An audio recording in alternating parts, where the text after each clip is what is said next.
Vážená komise, milí diváci, jmenuji se Alena Cidlinská a ráda bych vám představila náš projekt do středoškolské odborné činnosti na téma vývoj aplikace na tvorbu oděvních střihů, na kterém jsme spolupracovali s Veronikou Vlčkovou. K projektu nás přivedl náš vlastní zájem o šití. U posledního šití šatů jsem si uvědomila, kolik zbytečného času musím trávit nad tvorbou střihu, jak je celý proces zdlouhavý a neefektivní.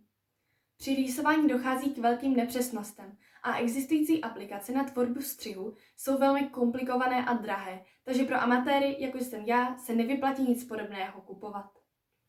Zároveň jsme si všimli, že v dnešní době už umí šít málo kdo. Většina našich vrstevníků začala i skončila na prvním stupni v hodinách pracovních činností, odkud si odnesla výrobky, na které brzy zapomněla. Naším cílem je tedy u dětí prohloubit zájem o šití, aby si v budoucnu mohli opravovat, přešívat a šít vlastní oděvy a nekupovali tak oblečení z neudržitelných zdrojů fast fashion, které je neoriginální a lidé už z těchto kousků ani nemají radost. Na základě našich předchozích zkušeností jsme se dohodli, že v naší aplikaci nesmí chybět možnost vytvořit si střih přesně podle svých preferencí a tělesných měr. Předtím, než střih využijete, se vám bude hodit náhled pro kontrolu střihu a následné slepování všech částí. Posledním požadavkem je ukládání střihu do PDF pro vytištění na běžné tiskárně. Nyní se přesouváme k ukázce samotné aplikace Veralin. Kdykoliv si během ukázky video zastavte, abyste si mohli aplikaci lépe prohlédnout. Na první kartě se uživatel dozvídá základní informace o aplikaci. Je zde krátce shrnuto, co aplikace umožňuje, pro koho je určena a nechybí ani logo s názvem. Aplikace je sice zaměřena na využití ve výuce polytechnické výchovy a praktických činností na základních školách, ale může ji používat kdokoliv, kdo se šití věnuje rád nebo akorát začíná, nadšenci do módy nebo třeba rodiče s dětmi. Na druhé kartě si uživatel přečte, jak se má správně změřit. Postup platí i pro šití jiných typů oděvů, například plášť, šaty nebo také různé ozdobné kaníry. Pro lepší představu je karta doplněna o schematické obrázky, a to i u popisu tvorby střihu a správného zacházení s ním. Na třetí kartě naleznete kompletní návod na šití. V úvodu je seznam potřebných a volitelných pomůcek, které jsou k šití potřeba. Oba návody na šití sukně a pláště začínají doporučením na výběr látky, která je důležitá pro další postup. Součástí návodu jsou veškeré detaily ohledně zakončování vnitřního obvodu, slepování a dělení střihu, jak se správně obkresluje na látku, proč je nutné nezapomenout na švový přídavek a jaké jsou rozdíly, výhody a nevýhody šití v ruce a na šicím stroji. Výběrem pláště jsme chtěli ukázat, že střihy o kruhovém základu se nevyužívají pouze pro sukně, ale pro cokoliv, co vás napadne. Šití totiž není jen pro dívky, základy by měli ovládat úplně všichni.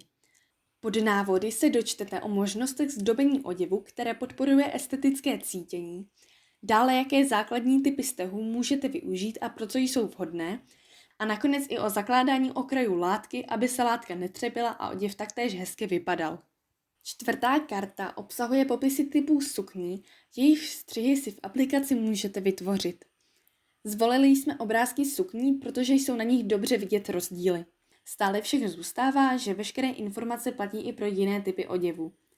Nejprve se setkáte se základním rozdělením sukní, které určuje, jakou obvodovou míru máte měřit.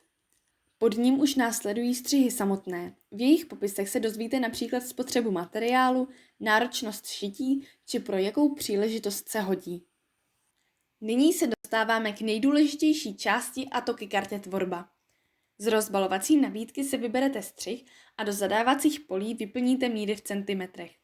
V prvním poli je prostor pro vnitřní obvod, do něhož se řadí například obvod pasu, boků, ramen a podobně. Ve druhém pak zadáváte délku pláště nebo sukně.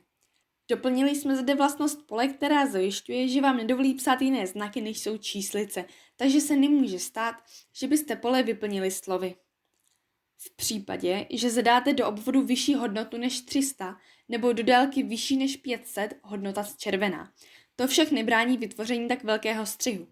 Aplikace vám dává pouze vědět, abyste si zkontrolovali, zda v čísle nemáte překlep. Často to může být 0 na konci a 6metrovou sukni šije málo kdo. Pokud některé z polí nevyplníte a chcete začít kliknutím na jedno ze spodních tlačítek, zobrazí se vám upozornění s žádostí, abyste doplnili chybějící údaje. Prvním tlačítkem je náhled, díky kterému se vám napravo od vyplněných údajů nakreslí střih podle zadaných parametrů vždy proporčně správně. Ať už tedy máte jakkoliv vysoké hodnoty, vždy se vám na obrazovku vejde. Počítáme i s tím, že každý uživatel má jiné rozlišení obrazovky, proto se rozložení všech částí aplikace přizpůsobuje právě té vaší. Kliknutím na druhé tlačítko si stáhnete střih do počítače. Uloží se vám do stažených souborů pod názvem střih, vybraný typ sukně, obvod délka.pdf, abyste na první pohled viděli, o jaký střih jde. Střih je rozložen na papíry velikosti A4, které jsou orientovány na výšku a jejich pořadí je číslované, takže není složité střih správně sestavit. V případě jakýchkoliv nejasností ohledně sledování přepněte zpět na kartu postup. Funkčnost aplikace jsme dokázali na vlastním projektu. Ušli jsme si malou 3/4 kruhovou sukni na panenku o obvodu 23 a délce 15 cm ze zbytků látky od firmy Daybreak, když jsme u nich byli na exkurzi. Tyto zbytky u nich nenašly uplatnění a my tímto klademe důraz na celkovou udržitelnost projektu. Aplikace sice zatím není veřejně dostupná, ale většině testovacích uživatelů jsme ji přeposlali prostřednictvím e-mailu verlin.application@gmail.com.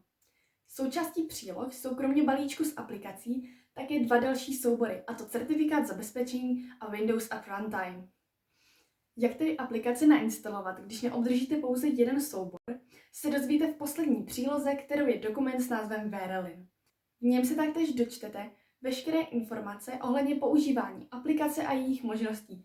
Takže pokud jste cokoliv ve videu nezachytili, anebo se s aplikací seznamuje někdo, kdo toto video neviděl, vůbec to nevadí.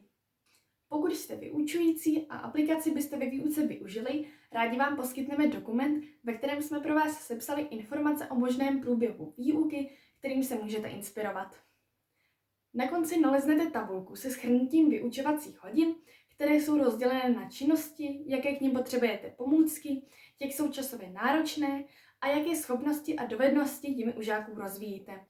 Pošleme vám ho spolu s instalačními soubory. Aplikaci můžete nyní instalovat na Windows a momentálně pracujeme na tom, aby byla přístupná i pro Android, macOS a iOS. V naší práci jsme splnili stanovené cíle. Vytvořili jsme plně funkční software Verlin na tvorbu oděvných střihů, který žákům pomáhá osvojit si základy šití v rámci předmětu polytechnická výchova a praktické činnosti i mimo výuku jako zájmovou činnost. Vyučujícím, kteří nově začleňují šití do své výuky, může pomoci náš výukový plán. Aplikace je bezplatně dostupná všem zájemcům, proto neváhejte a kontaktujte nás přes naši e-mailovou adresu. Tímto bychom vám chtěli poděkovat za pozornost. Máte-li jakékoliv dotazy, zeptejte se v komentářích pod videem. Nyní mi nezbývá, než vám popřát příjemné chvíle strávené šitím a radost z nošení nového přírůstku do šatníku.